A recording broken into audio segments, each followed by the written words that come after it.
হচ্ছে যে 2টা 12 মিনিটের দিকে এমিরেটস এয়ারওয়েজের ফ্লাইটে করে অন্তর্বর্তীকালীন সরকারের প্রধান উপদেষ্টা হিসেবে যাকে এখন পর্যন্ত সবাই মেনে নিয়েছেন এবং সেনাবাহিনীর পক্ষ থেকে বলা হয়েছে যে অধ্যাপক ডক্টর মোহাম্মদ ইউনূসকে সব ধরনের সহায়তা করা হবে। তো যেটা বলছিলাম যে 2টা 12 মিনিটে বিমানটি এখানে নামবে বলে ধারণা করা হচ্ছে এবং সন্ধ্যার পরে শপথ গ্রহণেরও কিন্তু একটি কথা রয়েছে এবং গতকাল রাতে সেনাবাহিনীর পক্ষ থেকে বলা হয়েছে যে সব ধরনের সহযোগিতাই তাকে করা হবে এবং এখানেও কিন্তু একটা ব্রিফিং এর আয়োজন করা হয়েছে এবং ডক্টর মোহাম্মদ ইউনূস এখানে নামার পরে সেই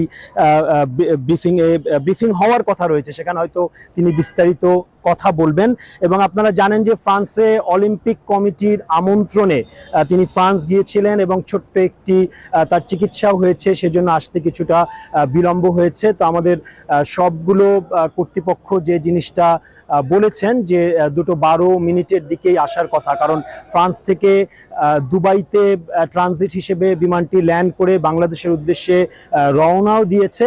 তো আমরা সহ শুধু বাংলাদেশের গণমাধ্যমই নয়, আন্তর্জাতিক বিভিন্ন গণমাধ্যম ফলো করে এই সংবাদটি প্রচার করার জন্য এখন কিন্তু এয়ারপোর্টে অপেক্ষা করছে, আমরাও অপেক্ষা করছি। তো তিনি আসলে সে সংবাদ নিশ্চয়ই আপনাদেরকে জানিয়ে দেব।